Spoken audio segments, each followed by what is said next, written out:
You guys asked for it? Now you got it.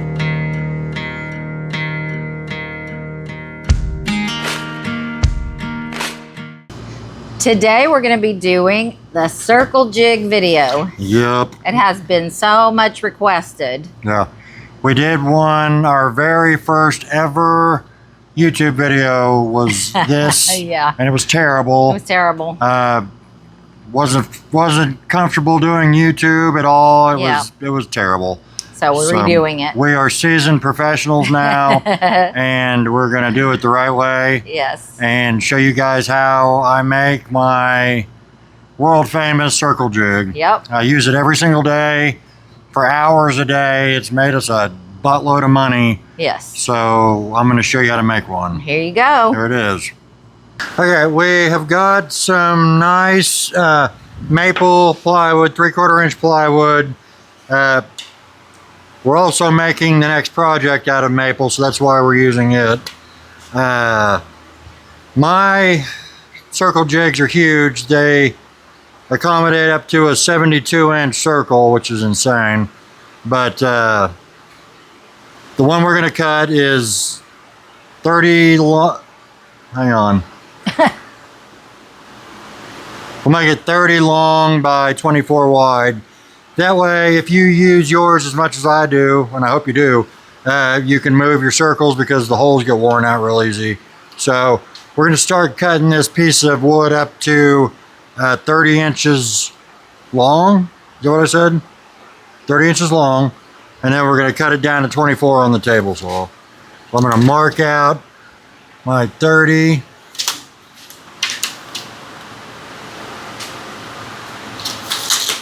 Judging by how this has started, this video isn't going to be better than the first one. I apologize.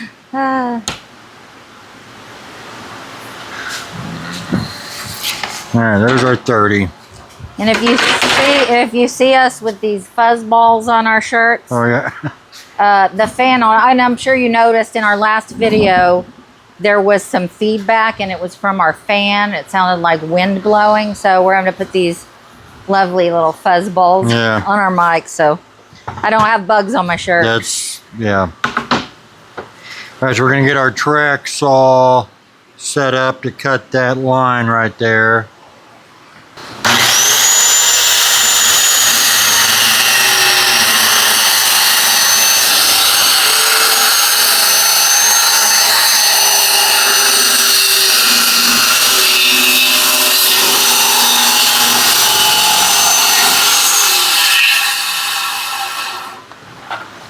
Okay, we're going to make this one corrected size 30 by 40. This is a little bigger than I usually make them, but it'll last a lot longer. There's more room to move the screws around. You don't have to make them this big.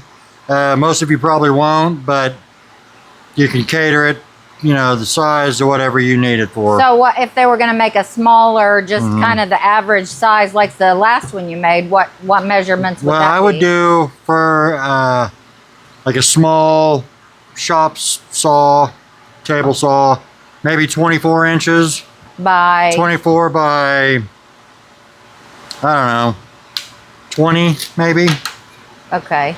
That'll fit most of the little portable saws and give you room to cut some pretty good sized circles. Maybe we can put the dimensions for the smaller size in the description at the end, so they'll have that too. Yep. Or they can make the big one. So we're going to cut 8 inches off of this one, and it'll make it 30 by 40.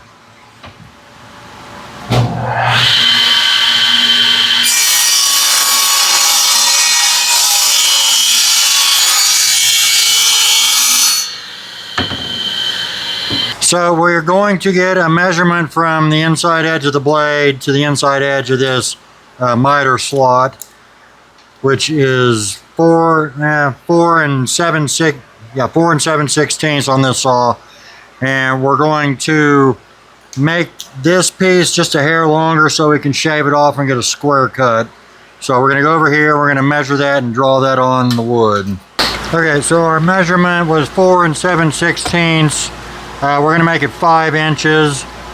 This is where we're going to install the miter rail thing, the piece of wood that rides in that slot. We're going to make our marks.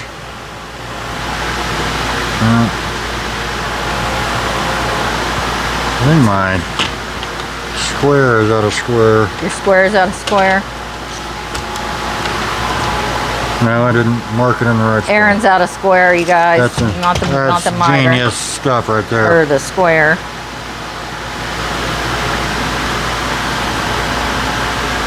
Alright. So that's where we're going to put the inside edge of our rail. Now we'll go cut that. Alright, so it is recommended by lots and lots of people that have made these that you use hardwood as the runner underneath. I have never used hardwood. In fact, I've moved to using plywood because it's very sturdy.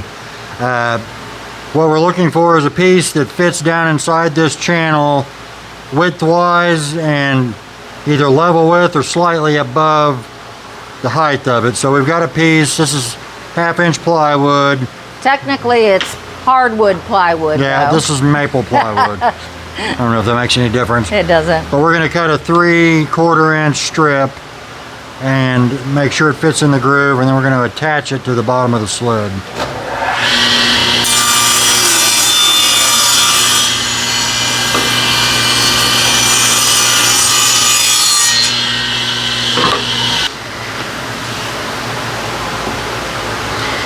Now what you're wanting is very snug fit, but not so snug you can't push it.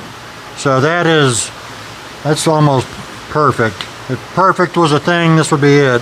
Do you ever spray lubricant on all that? the time. Yeah. Yeah, okay. As they get worn out, they get a little hard to push sometimes, so I just spray some of that PB Blaster or some WD-40 in there and it loosens it right up. So that's really nice right there. Okay, we've got our strip cut. It fits really well. This one is a little longer than the width of the board. This is 34 inches. This is 30 inches wide. I always make them just a hair longer so I don't have to try to fight it into the groove over there. I can see where it goes and it goes in easy. So we're using some very sturdy exterior glue. We're going to throw some glue down on there. And you see this is 2 inches. The 2-inch excess, I guess. Hangover. Anyway, whatever. We'll line up that mark. And I'm going to put some finish nails in it. I should glue all over that. Did you tell them why we're using the outdoor glue? She suggested using the outdoor glue because our shop gets very hot and very cold in the winter and in the summer. So humid. Yeah, the humidity may be a problem. So we're using exterior glue. And we've got it aligned with our mark right there. And we're just going to attach it all the way down. Alright. Okay, we've got it all assembled. It's very simple. We're going to cut it off flush with the blade here.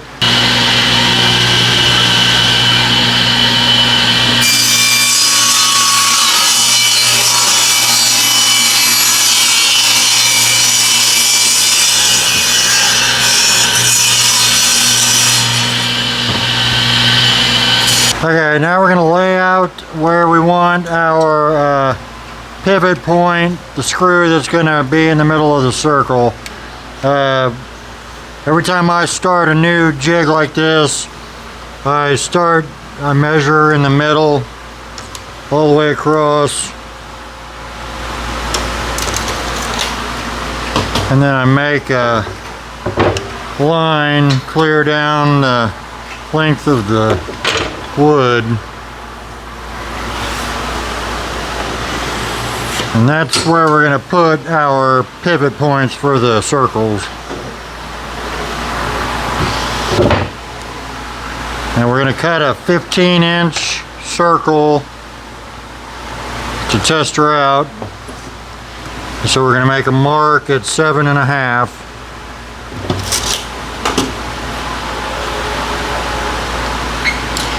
And I just drill through the top to find my hole.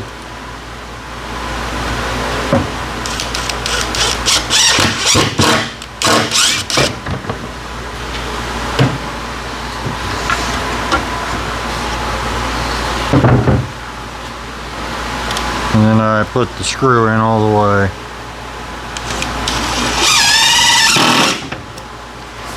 Alright, that's our pivot point.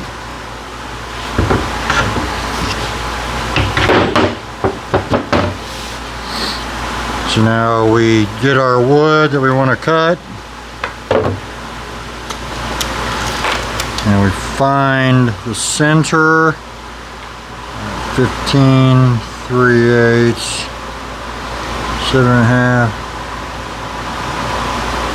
11/16.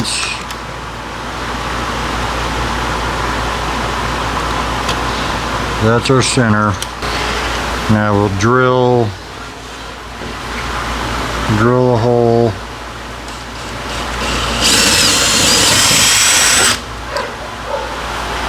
Somebody asked me in the comments of our last video why I drill all the way through the tabletop rather than just make a shallow hole so I wouldn't have to patch anything.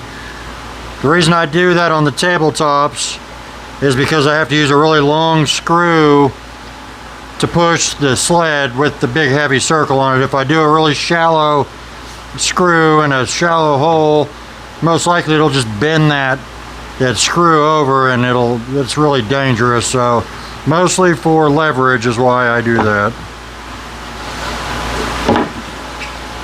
So we put our piece on our screw. Tell them the most important thing before you. The most important thing with the circle jig is do not ever, ever, ever, never spin it backwards like that. You don't ever spin it this way, because it'll grab that piece and rip it right out of your hand into your stomach, into your face, across the room. Never, ever, ever spin it backwards. So never spin it counterclockwise, only clockwise. The only way you want to spin it is clockwise, period.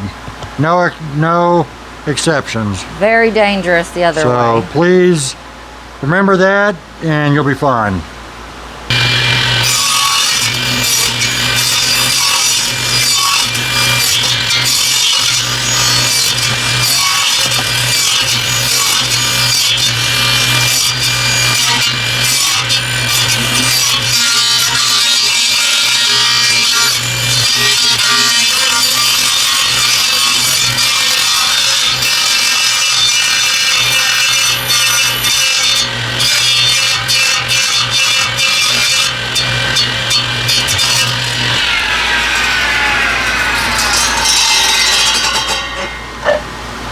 There it is. All right, guys, where's the circle? There it is. 2 of them. Yep. This is the easiest jig you can probably build for your shop. This thing has made us hundreds of thousands of dollars cutting out our clocks with. This is really the only way I do it. There's other ways to do it. Routers work, jigsaws work, bandsaws work. This is the one that's the fastest for me and it works the best, so that's why I use it. And don't forget, never turn counterclockwise, only clockwise. Can't stress that enough. Keep your hands on your piece and don't spin it backwards and you won't have any problem. Yep. So. Well, I hope you guys enjoyed this quick little Thursday video. Yep. If you haven't had a chance, please subscribe to the channel and like and share. That's right. And we'll see you on Sunday. Thanks, y'all. Thanks. Bye-bye. Bye-bye.